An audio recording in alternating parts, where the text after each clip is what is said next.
केंद्र सरकार ने जाति जनगणना को राष्ट्रीय जनगणना का हिस्सा बनाने की घोषणा पर आरजेडी नेता तेजस्वी यादव ने कहा है, ये हम लोग की 30 वर्ष पुरानी मांग रही है और हमारे पूर्वजों और समाजवादियों की जीत है और लालू जी की जीत है। पूर्व में हम बिहार के दल को लेकर पीएम से मिलने गए थे, लेकिन तब पीएम ने इसे मना कर दिया था। लेकिन आज हम लोग की ताकत देखिए और समाजवादियों की ताकत देखिए कि इनको हमारे ही एजेंडे पर काम करना पड़ रहा है। जाति जनगणना कराया जाए। देखिए, ये हम लोगों की 30 वर्ष पुरानी मांग रही है और ये हमारे पुरखों की जीत है, समाजवादियों की जीत है, लालू जी की जीत है।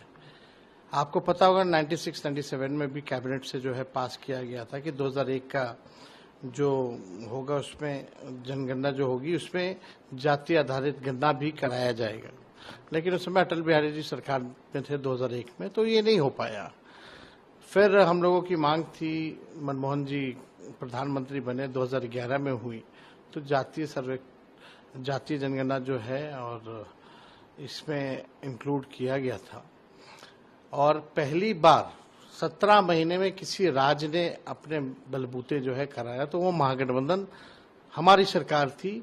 तब जो है बिहार में जाति आधारित गणना हुई और पूर्व में भी इससे पहले हम पूरे बिहार के सभी दल के लोगों को लेकर के प्रधानमंत्री जी से मिलने गए थे। तब प्रधानमंत्री जी ने मना कर दिया था। पार्लियामेंट में इनके कई केंद्र मंत्रियों ने मना किया। लेकिन आज हम लोगों की ताकत देखिए, समाजवादियों की ताकत देखिए कि इनको हमारे ही एजेंडे पर जो है काम करना पड़ रहा है।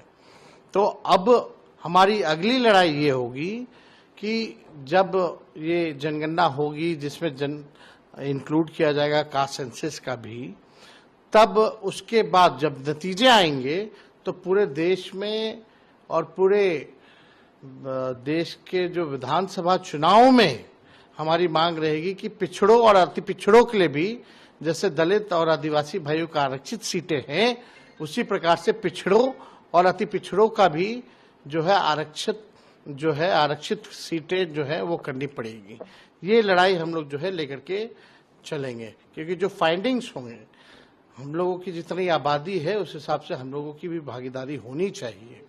तो बिहार में भी हम लोगों ने देखा, उस तर्ज पे हम लोगों ने पहली बार बिहार ने 65% आरक्षण जो है पिछड़े, अति पिछड़े, दलित, आदिवासी के लिए बढ़ाया था हम लोगों ने। और अभी भी आप देखिएगा कि जब देश भर में होगा, अब तो होना है क्योंकि आपका ये परिसीमन होना, परिसीमन से पहले का सेंसस होना है। सेंसस में ये लोग कास्ट सेंसस को इंक्लूड करेंगे और जब इसकी फाइंडिंग्स आएगी तो पिछड़ों के लिए और अति पिछड़ों के लिए भी विधानसभा और लोकसभा में सीटें रिजर्व करनी होगी। ये हम लोगों की अगली लड़ाई होगी। तेजस्वी ने आगे कहा कि अब हमारी अगली लड़ाई देश के विधानसभा चुनाव में हमारी मांग रहेगी कि पिछड़ों और अति पिछड़ों के लिए भी जैसे दलित और आदिवासी भाइयों के लिए आरक्षित सीटें हैं, उसी प्रकार से पिछड़ों और अति पिछड़ों का भी आरक्षण सीटें हों। Bureau report, Punjab Kesari TV.